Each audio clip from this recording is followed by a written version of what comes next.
ಇತ್ತೀಚಿನ ದಿನಗಳಲ್ಲಿ ಹೆತ್ತ ತಂದೆ ತಾಯಿಯರನ್ನ ಅನಾಥಾಶ್ರಮಕ್ಕೆ ದೂಡುವ ಮಕ್ಕಳೇ ಹೆಚ್ಚು. ಹೀಗಾಗಿ ಇಲ್ಲೊಂದು ಸಂಸ್ಥೆ ಹೆತ್ತವರ ಮಹತ್ವ ತಿಳಿಸಲು ಸಾಮೂಹಿಕ ಪಾದಪೂಜೆ ನಡೆಸಿತು. ಈ ಕಾರ್ಯಕ್ರಮದಲ್ಲಿ ಪುಟಾಣಿ ಮಕ್ಕಳು ತಮ್ಮ ಪೋಷಕರ ಪಾದಪೂಜೆ ಮಾಡಿ ಸಂತಸಗೊಂಡ್ರು. ಹಾಗಾದ್ರೆ ಈ ಪಾದಪೂಜೆ ನಡೆದಿದ್ದು ಎಲ್ಲಿ ಅಂತೀರಾ? ಈ ಸ್ಟೋರಿ ನೋಡಿ.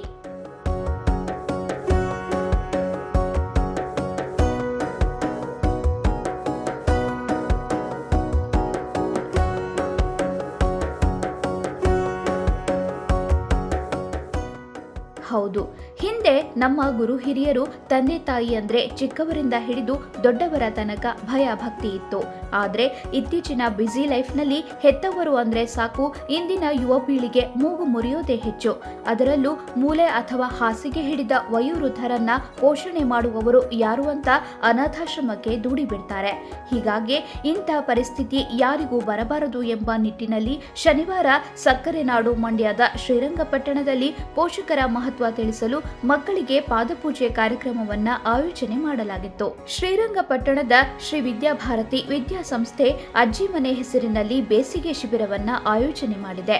ಈ ಶಿಬಿರದಲ್ಲಿ ಪುಟಾಣಿ ಮಕ್ಕಳಿಗೆ ಪೋಷಕರ ಮಹತ್ವ ತಿಳಿಸಲು ಮಾತೃವಂದನಾ ಕಾರ್ಯಕ್ರಮವನ್ನ ಆಯೋಜನೆ ಮಾಡಿತ್ತು. ಈ ಕಾರ್ಯಕ್ರಮದಲ್ಲಿ ಪುಟಾಣಿ ಮಕ್ಕಳು ತಮ್ಮ ಪೋಷಕರ ಪಾದ ತೊಳೆದು ಪಾದಪೂಜೆ ನಡೆಸಿದ್ರು. ಅಲ್ಲದೆ ತಂದೆ ತಾಯಿಯರಿಗೆ ಮಕ್ಕಳು ಆರತಿ ಬೆಳಗಿ ಗೌರವ ಸಲ್ಲಿಸಿದ್ರು. ಇನ್ನು ಪೋಷಕರು ಕೂಡ ಮಕ್ಕಳಿಗೆ ಹರಿಸಿ ಆಶೀರ್ವಾದ ಮಾಡಿದ್ರು. ಚೆನ್ನಾಗಿದೆ, ಚೆನ್ನಾಗಿ ಹೇಳ್ಕೊಡ್ತಾರೆ. ನಮ್ಮ ಅಪ್ಪ ಅಮ್ಮಂಗೆಲ್ಲ ನಾನು ಪೂಜೆ ಮಾಡಿದ್ದೀನಿ, ಚೆನ್ನಾಗಿತ್ತು, ತುಂಬಾ ಚೆನ್ನಾಗಿತ್ತು. ನಾನೆಲ್ಲ ಇವತ್ತು ಚೆನ್ನಾಗಿದ್ದೀನಿ, ಖುಷಿಯಾಗಿದ್ದೀನಿ. ಹಳೆ ಸಂಸ್ಕೃತಿಗಳು, ಹಳೆ ಆಟಗಳು, ಈಗ ಮಕ್ಕಳಿಗೆ ನಮ್ಮ ಹಳೆ ಆಟಗಳ ಬಗ್ಗೆ ಅರಿವೇ ಇಲ್ಲ. ಆ ಥರದ್ದೆಲ್ಲ ಹೇಳ್ಕೊಡ್ತಾರೆ.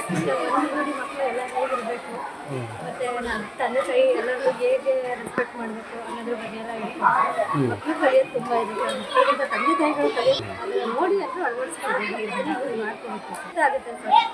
ಇವತ್ತು ಮಾಡಿದ ಮಾತೃವಂದನ ಇರ್ಬೋದು, ಏನಿರ್ಬೋದು, ಈಗಿನ ಮಕ್ಕಳಿಗೆ ಅದೆಲ್ಲ ಗೊತ್ತೇ ಇರಲ್ಲ ಸರ್. ಅಂದರೆ ಹೇಗೆ ಮಾಡಬೇಕು ಅಂತ ಎಲ್ಲ ಲೈಫ್ ಥರ ಮಕ್ಕಳನ್ನ ಬೆಳೆಸ್ತಾ ಇದ್ದೀವಿ. ಇವತ್ತು ಹಳೇದನ್ನ ಯಾವುದನ್ನ ಹೇಳ್ಕೊಡ್ತಾರೆ. ಆದರೆ ಜನ ದೊಡ್ಡವ್ರನ್ನ ನೋಡಿ ನಾವು ಕಲಿಸ್ತಾ ಇದ್ದೀವಿ, ಇವತ್ತು ನಾವು ಹಳೇದನ್ನ ಬಿಟ್ಬಿಡ್ತಾ ಇದ್ದೀವಿ. ಈ ವಿನೂತನ ಕಾರ್ಯಕ್ರಮದ ಮೂಲಕ ಮಕ್ಕಳು ಮತ್ತು ಪೋಷಕರ ಸಂಬಂಧ ಗಟ್ಟಿಗೊಳಿಸುವ ಪ್ರಯತ್ನ ನಡೆದಿದ್ದು, ಸಮಾಜದಲ್ಲಿ ಇಂತಹ ಕಾರ್ಯಕ್ರಮಗಳ ಆಯೋಜನೆ ಅವಶ್ಯಕ ಎಂದು ನೆರೆದಿದ್ದವರು ಅಭಿಪ್ರಾಯಪಟ್ಟಿದ್ದಾರೆ.